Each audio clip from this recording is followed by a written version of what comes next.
sharing with us his time to join our session. Okay, and also to Traders Hub for arranging this as part of the new forum. Okay, welcome, Dr. Rajesh. Thank you, Moin. Let me start my video. Absolutely. Okay, thanks. Okay. So the Yeah, first question we had for you, Dr. Rajesh, like your LinkedIn profile is very comprehensive. Okay, but I'm not sure whether everyone has reviewed it. Okay, if you can give us a little bit about your background. sure. So currently, I'm running a company. The company name is Microland Systems, and it's been 11 years I'm running this organization. And prior to that, I have worked as a software developer to the role of the solution architect. So I am a core development background guy and handle the projects. Then I have founded my own company 11 years back, and then I have been part of the project managements during the my job, as well as like after starting my own company. I am doing like project management and people management and every kind of thing. So that is how I am. And most of people confuse with the doctorate. So I have done a PhD in computer science and engineering, and more than 20 years of the development and management experience I have. That's awesome. Okay, so it's not only like you are pursuing higher education, okay, getting your PhD, but you also have like hands-on experience working in the industry. Okay. And Yeah, if you can kindly share with us a little bit about Microlent as well. sure. So with the Microlent, we have expertise in building SaaS applications and ERP applications, where we build web application, mobile apps based on business specific needs. So we are into the custom solution provider, where we analyze the business and provide the solutions to business specific needs. Then that solution may contain like web application, mobile apps, or IoT sensors, or sometimes RPA as well. So it's a combination of the application which provides a perfect solution for any organization. So that's what we build. So Recording in you are progress. okay. I just to take your consent, I think traders have had forgot to activate the recording, but are you okay with if you're recording, if we are Yes, recording this session? Thank you definitely. so much. Okay. Because a lot of our viewers might not be able to join right now, but they would definitely love to watch it later. Okay. Yeah. Yeah. So coming back to Microlent, like when you are focusing on Microlent, from what we understood, is like you are providing end-to-end solutioning from the client handling perspective, correct? Yes. Yes. So as a founder, when you found the company, what was your motivation or what was your objective to get into this particular space?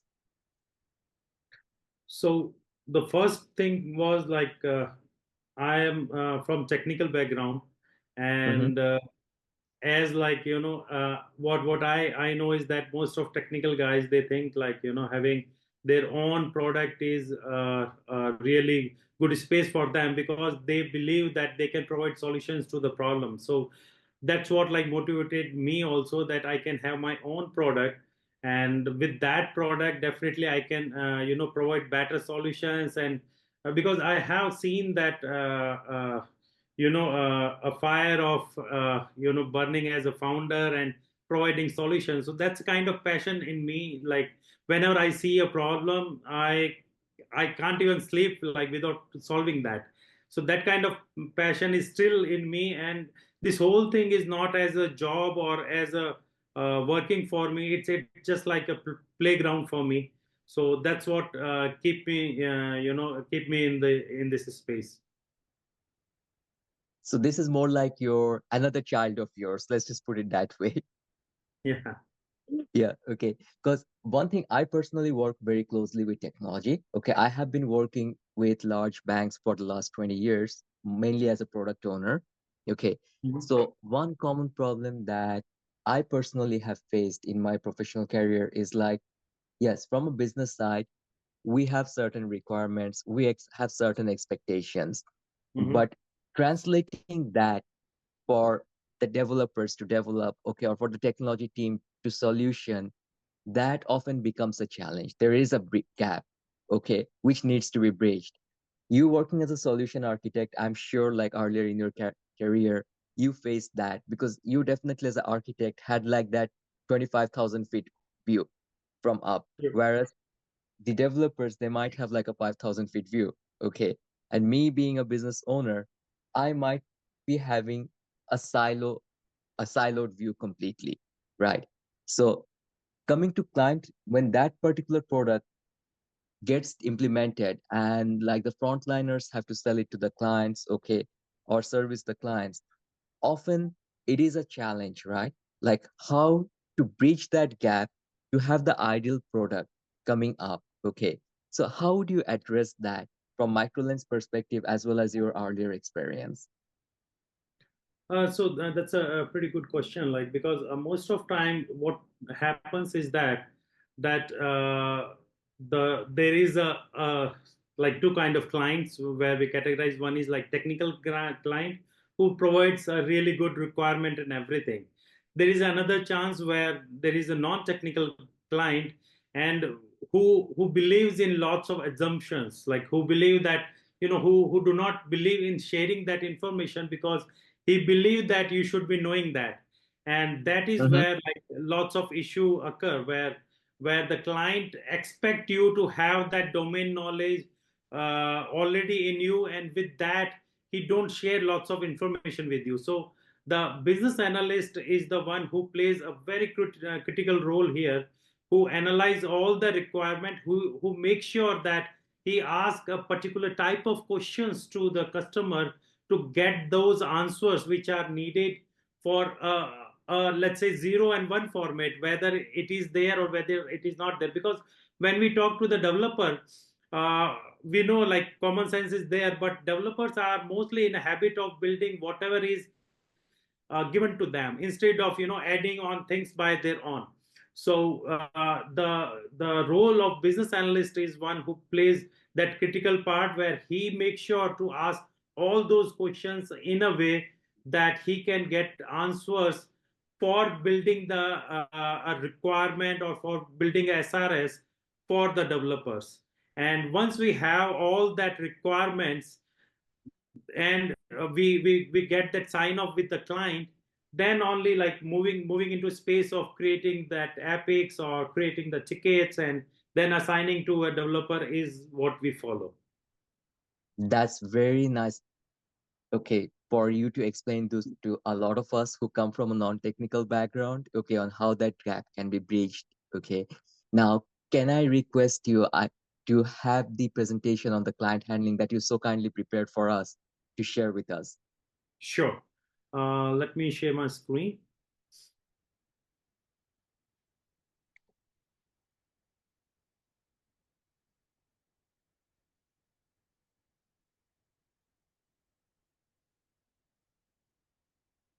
Thank you. We can see your screen.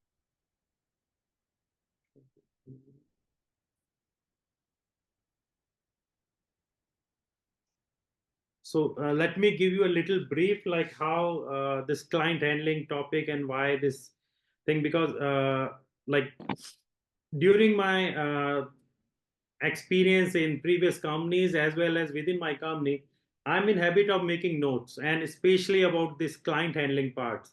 So in last 20 years I have made lots and lots of notes. And then what I have realized is that this is a very common training needed for my team as well, like how to handle the clients, how to interact with the client.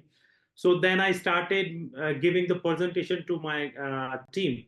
Then I during the discussion with my managers also, I thought like giving them a handbook would be a good choice. And after the handbook I moved into next phase, and I thought that okay, if my managers need a client handling handbook, why not write a book? So I have just finished writing one book over the client handling, and it's not published yet. It's going to be published in next 1 or 2 months. And for this particular session I have chosen the to first chapter of that particular book, and that is what we are going to have in this discussion. So we'll start with that, and it is mainly focused on not on like the theoretical part, but mainly the practical challenges which I literally faced during my project management and within my organization and with my previous experienced organization. So that is where helped me in making those notes and making this book as a possible. So let me move forward with that. This is a short intro of me.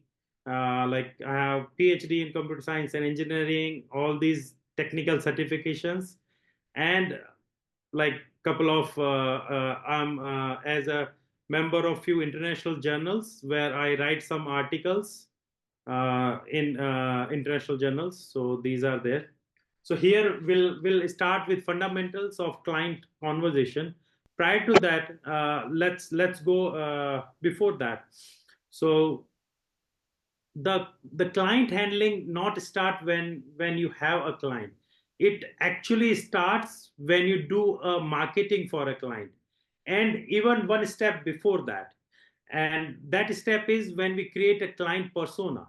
So as we know, whenever we have some product, whether it's into a single industry or it's product for multi industry, you must create a persona of your customer, like who is your customer, and you must know everything about that customer, like what is the age group of that customer, what if it is B2B, then what kind of organization is it, which is going to be your customer, and what all kind of services they are providing, what kind of products they are selling. So you must, and what kind of geolocation they are from, everything. So the customer persona is the first step of the client handling, where you have identified your customer persona, that who is your customer. And once you have the customer persona, you create your marketing material, where you do the marketing plans, you create the strategies of the marketing to attract that customer based on that customer persona.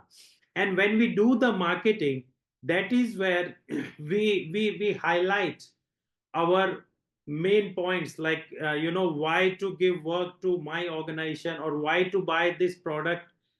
So that is like divided into two things in the marketing. First is like why to buy this product, second is why to buy it from me, because there might be lots of provider having same product. So during this marketing, we showcase these all things, where we showcase why to buy this product, as well as we showcase why to buy from us.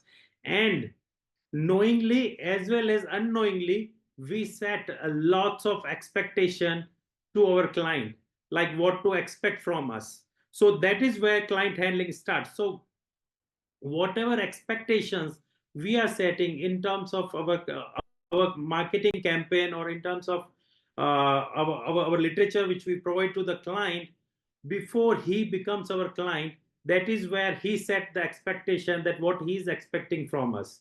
So when we talk about client handling, you must set that expectation very very wisely to your client, so that you can meet them, even not only meet them, but you give a lot more to your client.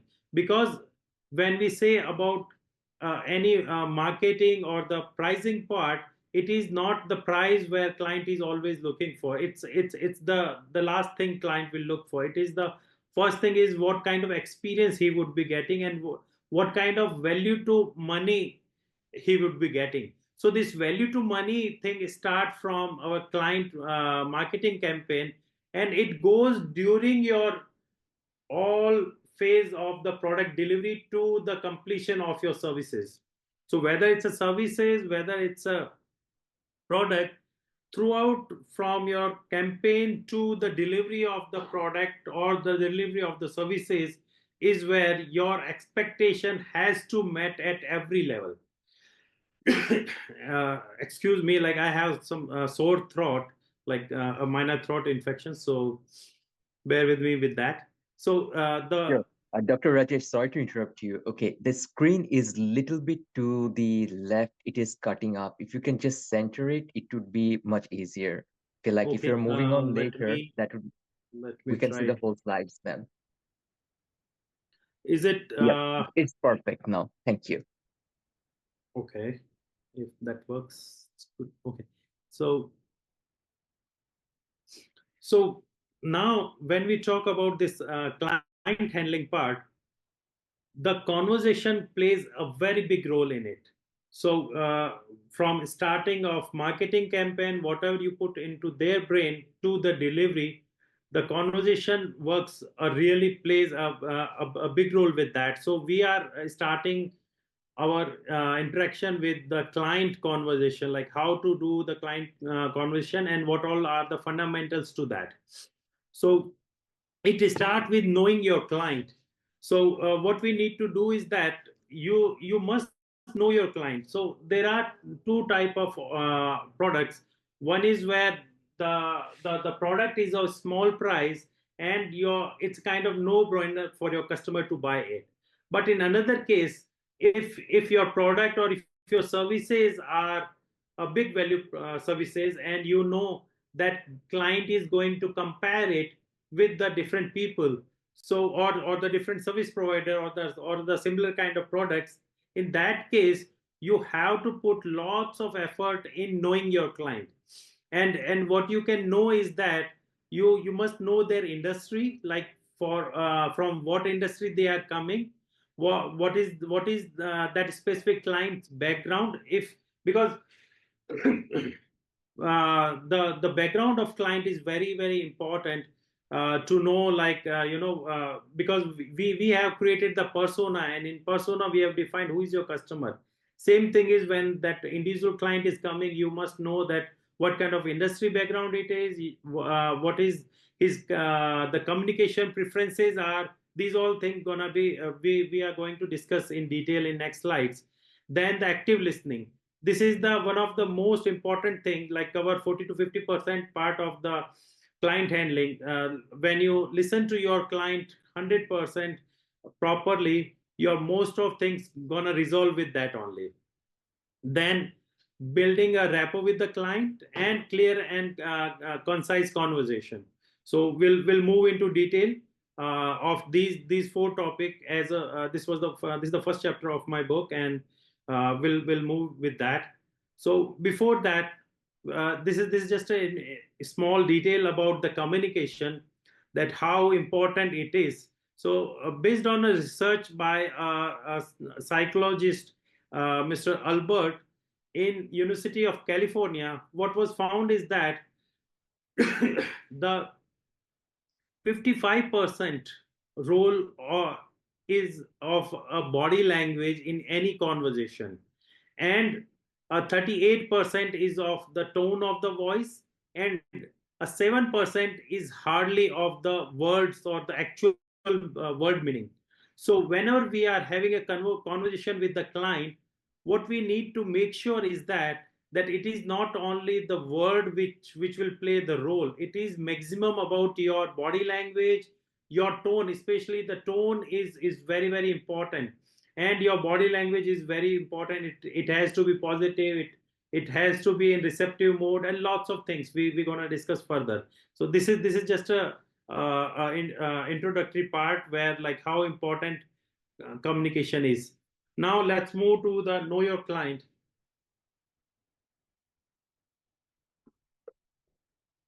So as we know, like we have to understand the industry of the client. We have to have the knowledge about his industry, where we must know that if your product is, let's say, from a specific industry, then you should be expert of that industry. People like to buy from the people they like, and mostly they want to buy from the expert instead of any generic person. So when you have a product or a services which is targeting to a specific industry, then you must be expert of that particular industry. You must be having expert level knowledge. So try to gather all that possible knowledge about that particular industry from where your client is, And even if your client is from diverse industries, try to get at least a basic domain knowledge about that industry. That will help you in knowing him in a better way, knowing his desires, knowing his problems, knowing the issues he is facing day to day in this his industry, to provide a perfect solution for his needs. Then this is again like knowing his industry need, that because the client is from a specific industry, he that particular industry has a specific needs, and knowing those needs will help you serve client better in a better way. Then you must know the challenges and trends of that particular industry. You must know the terminology and jargon used in that industry. Ideally, during your conversation, you must never use any sort of jargon or terminology, because the customer and you might not have a same literature, might be having different geolocation based different meaning of those jargon and the terminology. So you should avoid that, but you should know that, because the client might be using those terminology and jargon based on his industry. So knowing that will help you to understand your client in a better way. Then competitive landscape, you must know the competition of your client. If your product is a really high value product, or if your services is high value services, then you must analyze the competitive part of your client, like what kind of competitive competition he has, what kind of competitor he have, as well as when you know his competitor, you can know the issues or the problems with their competitor, and you can give that advantage to your client in a way of solution, to give him a competitive edge over his competitor. Then next is like understanding the background. So again, you must know the company history of your client. Having that will again give you upper edge. Then know the company size and structure. So you know like who is your client and what is the size, because based on size you must know that who to interact with. Because in the many organization, you get an order from a specific person, but then during your services or during your product deliveries, you have to interact with different person.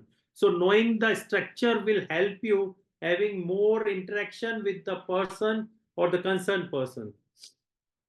Then what all product and services they offer. So again, knowing your client based on their history and product and services is very very important to provide him a perfect solution. Then the communication preferences. What is the preferred channel of communication? Most of client, as we know, like every person has his own preferred communication channel. Maybe I like to talk on phone directly. Maybe someone else like to have a conversation over email.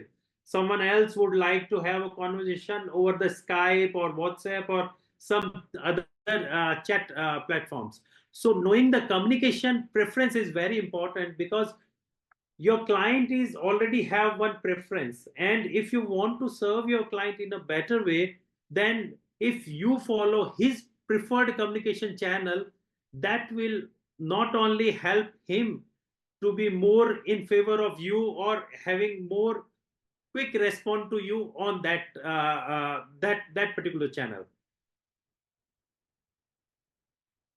So always try to find a preferred channel and then follow that channel to get quick responses from the client. Then communication style.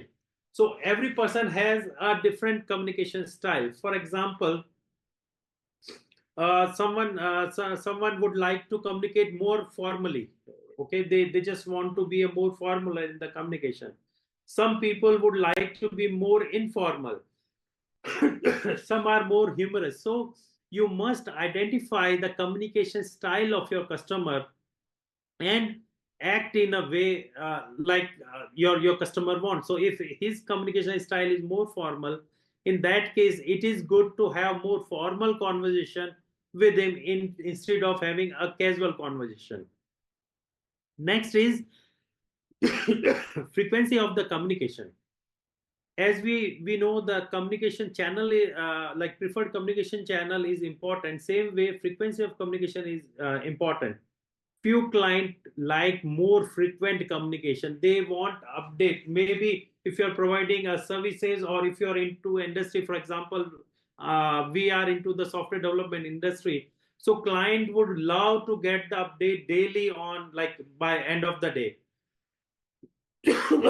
So in the same manner, the frequency of communication differ from person to person and industry to industry. So based on his industry and his preferences, you can set the frequency of the communication.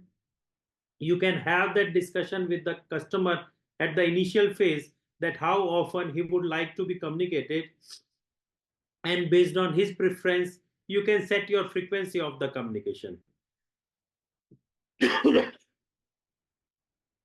Next is client history. So this is again a very important thing, that what kind of client's history is there with you. So he can be your first time client. With the first time client, you have to collect all this information to know your client. Otherwise, if it is a repeat client, you don't need to get that information because you already have that. But during the first time client, you have to get all that information of his preference of communication, his company history, everything that is involved in the first time client. Also, you have to set the expectation to the first time client. You have to get the expectation from the first time client, what he's expecting from you, as well as you have to set your expectations to the client, that okay, what to expect from you as a provider. Then repeat client are the client who has already purchased at least one time product from you or the services, and he again came to you. So these kind of clients are the one whose history is already known to you, whose behavior is already known to you, whose communication channel is already known to you. In this case, there is a possibility that he might have been served by another manager prior to you. So he might be first time client to you, but he may be a repeat customer of your company. So in that case, you must communicate with your previous manager who worked with that client, get all the history, get all preferences, get all the behavior thing of the client, and everything you must get from previous management or the previous manager, to provide services to this client in a better way. Excuse me.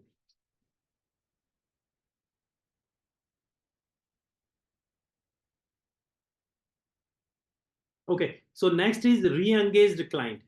So this is again a very interesting scenario.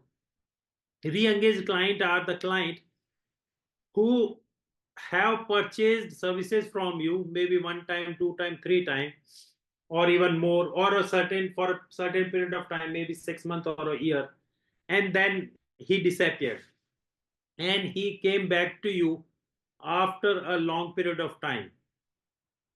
So this is called the re-engagement, and this re-engagement is based on two things. One is that maybe that during your last delivery, maybe that client didn't had a good experience with you. He might have set some expectations, and you or your team haven't met that expectation, and he moved to some another provider.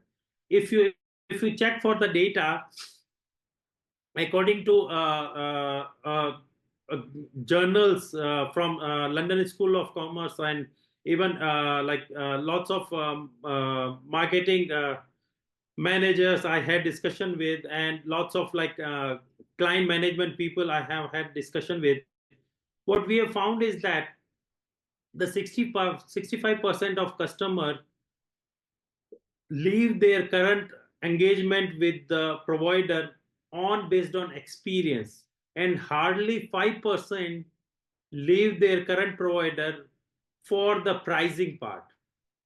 So many of time, as a provider of a service or provider of a product, we think that client might have got a better quotation or the cheaper price, and he moved to the another provider. As per data, it is hardly 5%. 65% chances is that he is not happy with your experience, with the experience with you.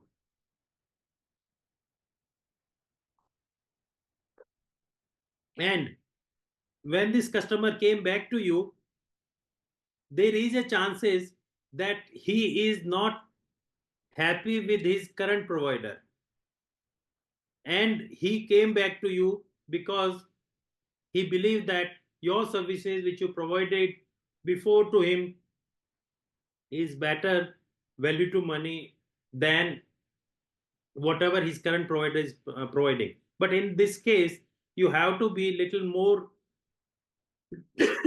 cautious that if he will get a chance, he will switch the provider again. So you have to have a detailed discussion and a good analysis over such a client, because if he came back to you, there is ample chances that he will move back again to another provider if better opportunity provided. So try to engage with such a client, get a feedback what didn't go well last time, ask what is the expectation he is having from you, get that data and try to provide much better experience to him, and try to make sure that your engagement is continuous with that client, instead of just getting the order and not establishing a long term communication. You must communicate with such a client from point to point and as most frequency possible with such a client. Another re-engaged client is your loyal customer. So these loyal customers are the customers who have been loyal to you, who didn't left you for another provider, instead they didn't had work and he came back to you once he had a new job, or once he had a new purchase order for you. So these are the customer who are very valuable to you in terms of recommending you to another customers. These are the client who will give you 5-star ratings, who will give you good reviews, who will pass on good testimonials for you, and who will bring another customer to you, who will recommend you to another customers. So always give add-on services, some happy deals with such a customer, loyal customer, and they will definitely recommend you. And the last the client history is based on the frequent client.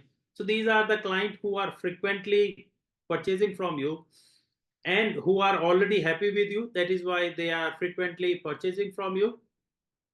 The thing you need to take care for such a client is that you should be domain expert for them, so that because this client is frequently buying from you, he is happy with your experience, you are meeting his expectations, and it is your responsibility to make sure that whatever product or whatever services you are providing to this customer must go over and beyond to his expectation, and provide solutions to not only his core problem but to add on problem as well. And he should see you as an expert. You should have a detailed meeting with such a client to understand their business. You should arrange a meeting or organize meeting by knowingly telling them that I want to learn a lot more about your business, so that you can customize your product and services specific to that particular customer, so that you can keep on giving him added extra edge over his competition. And you must put a lot of effort in understanding his competition as well. So these are like the client history type you can go with. Next is important. Next important topic is active listening. This gonna solve your 40 to 50% issues which you face at any stage of your product or service delivery. So active client listening is where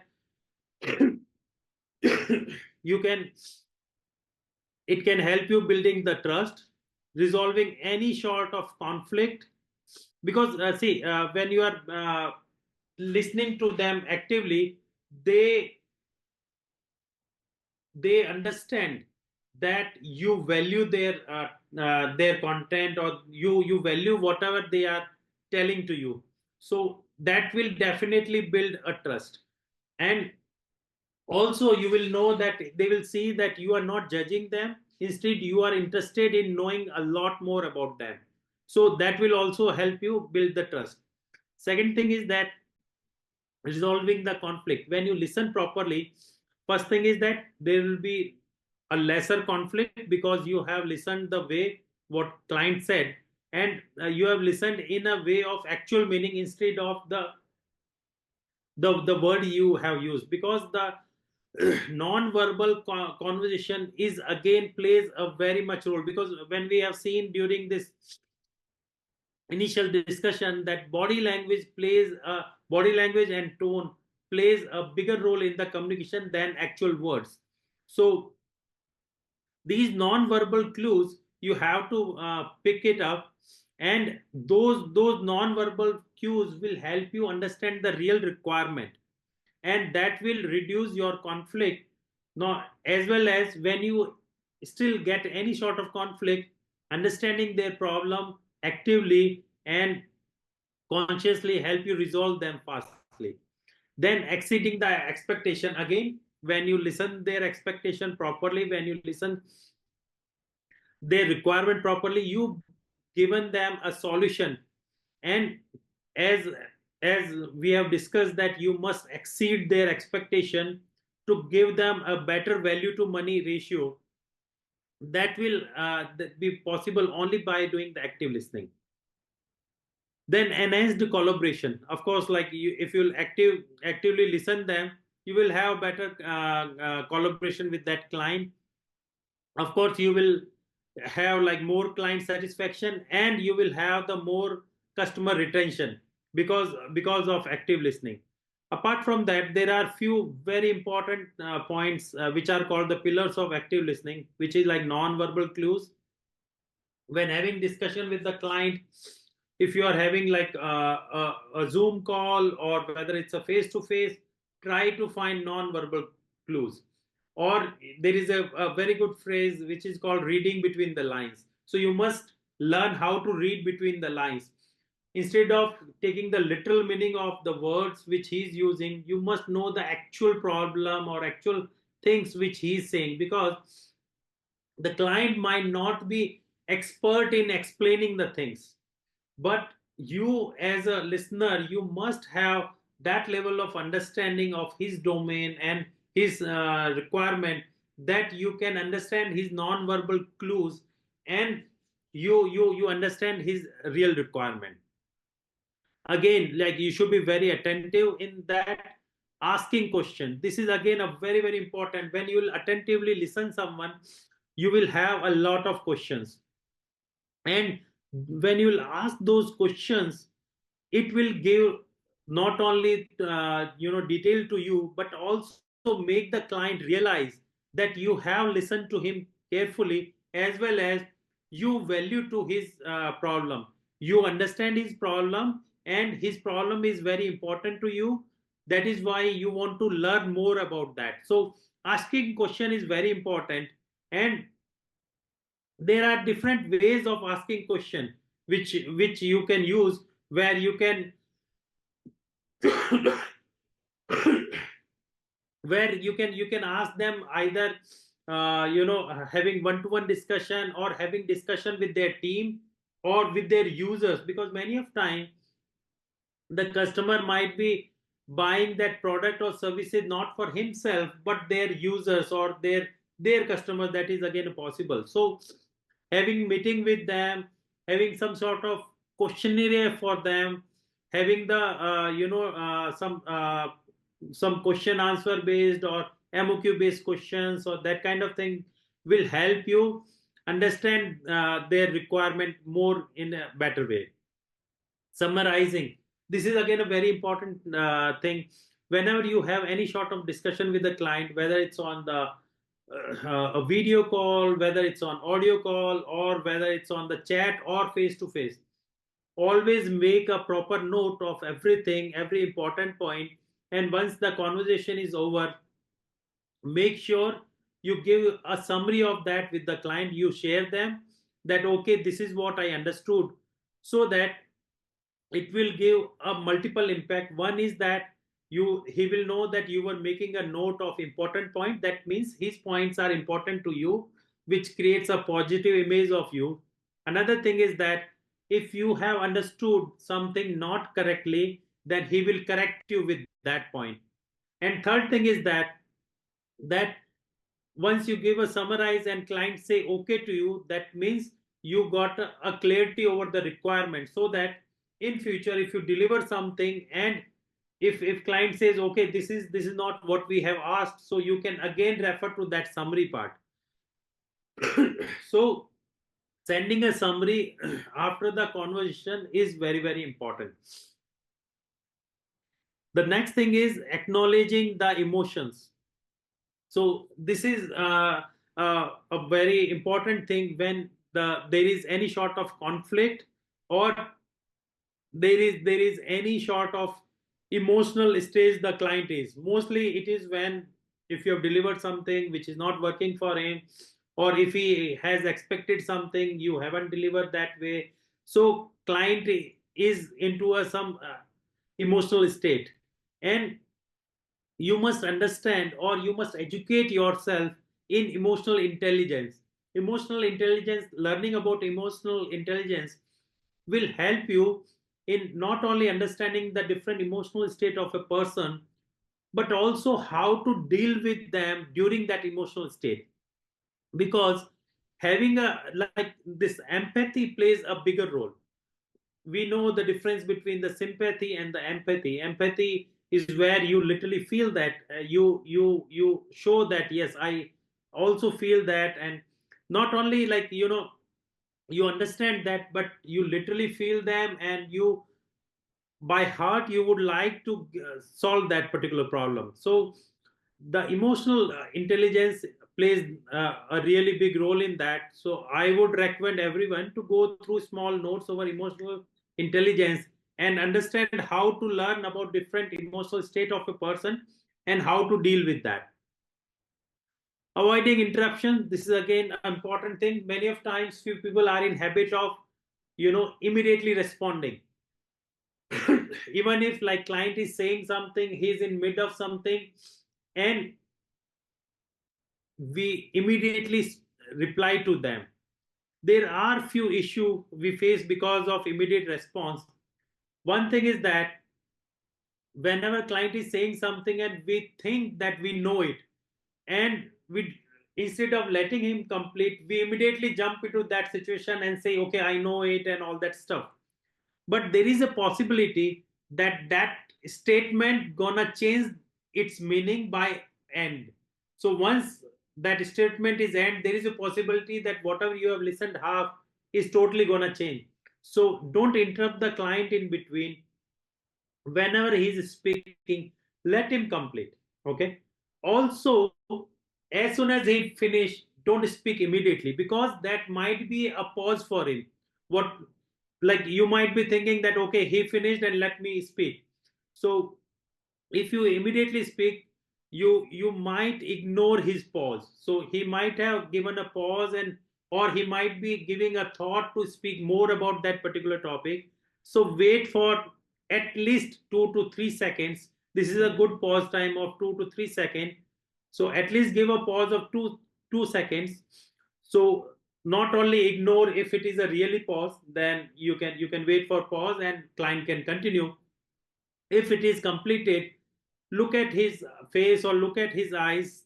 See, look for the non-verbal cues of the completion of the discussion, and then only start. Also, if you'll give that pause time, it will make client think that you have given a thought over his words. So instead of speaking whatever came to your mind, you actually processed his thought or his words, and then you think over it, and then you have responded to him. So this will make your positive impact in the mindset of a client, that yes, you were not focused on, as soon as he finished, let me give my answer. Instead, you listen to him well, you have given him a chance to speak more, and you have given a thought over whatever he spoke, and then only you wisely and consciously responded to that person instead of reacting him immediately. So this is again a very important thing, that you must not interrupt the client. Then it's a clarifying understanding. So if you have any sort of clarification needed in whatever he has explained, so once you stop for the pause and you know that okay, this is the completed, then you ask for the any clarification question, and ask him in a way that he don't feel offended. Also, he don't feel that you are doing some sort of hard inquiry with him. So you must form your question in a way that how you understand, and maybe you can say that, okay, that I'm understanding this thing in a this way, correct me if I'm wrong, and then you give your statements and ask him if you corrected it correctly, or if not, then if he can make you understand that thing. So the clarifying understanding is again very important. Okay.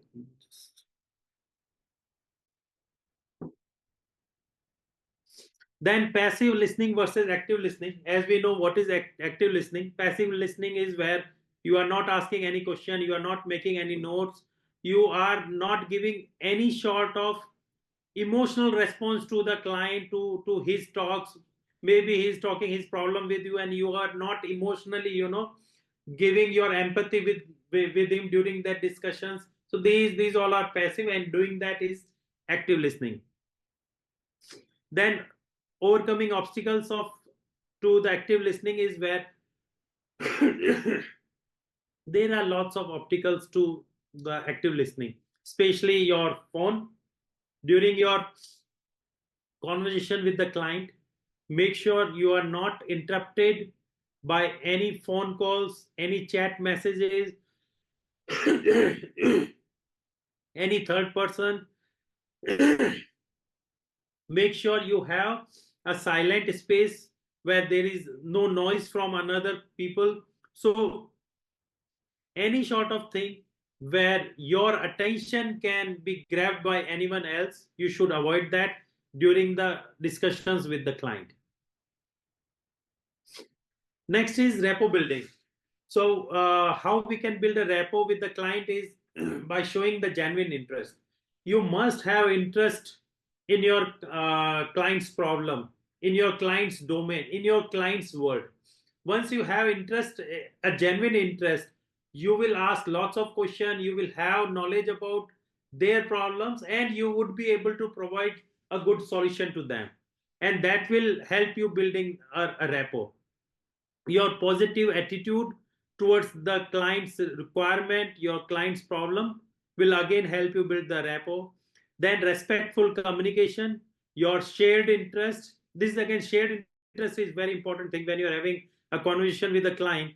Once you have all requirement over, or even prior to that, if you have certain few minutes before starting the technical conversation or product specific conversation, you can ask for few common things. Maybe like you are having some detail of a client, that he, if he's from some specific geolocation, and if something is going on that geolocation, then you can ask that, okay, how is that thing going on their geolocation. Or you can ask on some, you can try to find some common topic where you both are having interest, whether it's a books, whether it's some game, whether it's some geolocation, just some political part. Though I would strongly recommend, don't talk on political things, because there may be different opinion over it. But having a shared interest will help you build a good rapport interest. And again, building rapport is not a one hour job or 1 day job. It is continuous. It is start from your brand rapport, to during the service providing part or the product delivery part to once the product is delivered or service is delivered.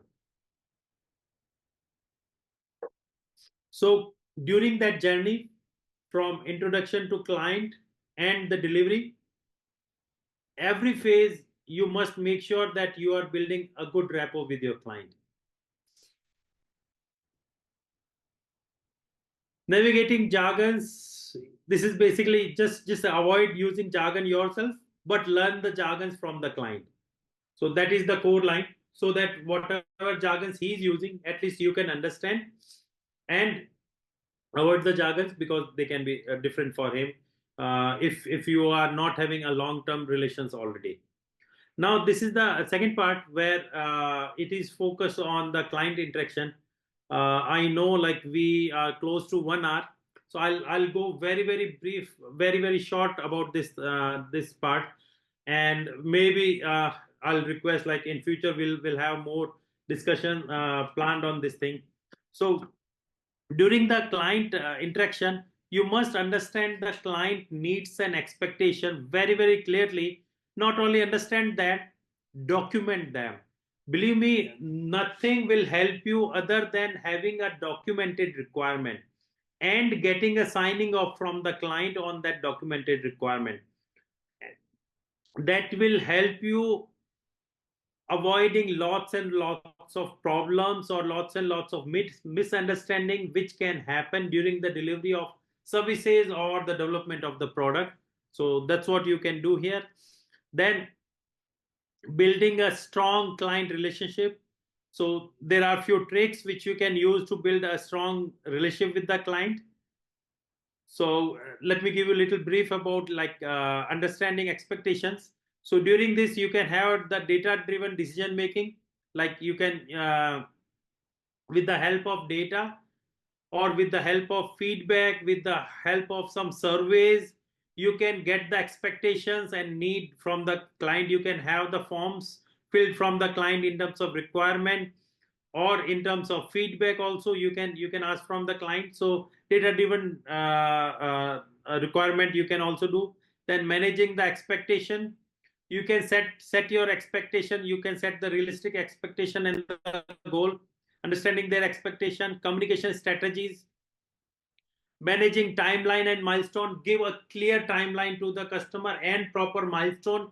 If you are having a services which are going to have multiple phases, or if you are having a product which is going to have a multiple phases of the delivery, define those milestone clearly with the dates, with the timeline. If a specific team is going to work over it, define that time, define that team as well to the client, that these many people, these are the people who are going to work over it. This gonna create lots and lots of solution in advance for you. This gonna create lots of harmony as well. Then quality assurance and feedback. Make sure whatever the quality you are going to deliver, you must set an expectation over it, that this is the kind of quality you are going to deliver. As well as during the delivery, make sure you are meeting that quality, because even if you deliver one feature less, may be okay with the client, but if you deliver a buggy thing, it won't be okay with the client. So always make sure that whatever solution or services you are providing is with the good quality. And managing the unexpected situations. So try to avoid any sort of unexpected situation. And there are different ways of managing that in case if unexpected situations occur. Then building a strong relationship with the client. So consistency is the key. Honesty above all. Then promise cap. Whatever you are setting expectation, make sure you meet those promises. Personal relationship matters a lot with the client. I personally have faced many of time like I faced this thing where like there was a scenario where some delivery is going to delay because of some technical challenge. So in that challenge, if you'll involve the client that okay, this is the technical challenge I'm facing, these are the solution I am applying, and this is the time it is going to take. Whenever you will involve that client into that, believe me, he will be at your side. He will not only support you with, or he will be okay with the that delay, but also he will support you with giving the solutions. He will try to give you some solution. He will try to help you finding some help as well. So always involve the client, create a personal relationship with them, instead of having just strong client and service provider relationship where it's just a transaction. He's paying you money, you are giving product. Instead of that, build a really good relationship with them. You can try to talk to them even if there is no specific requirement. If something is happening in their geolocation, just talk to them, ask how they are doing. So building a casual relationship will always help you. Then empathy and emotional intelligence. Again, having emotional intelligence and empathy with the problems of the client is very important. So you must understand them. Personalize your approach, tailor your things based on client. As we know, every client who is buying that same product from you have a different requirement for sure, even if like he is buying same product. So you must understand their problems, you must understand their domain, and personalize your product. Try to personalize your services according to their needs.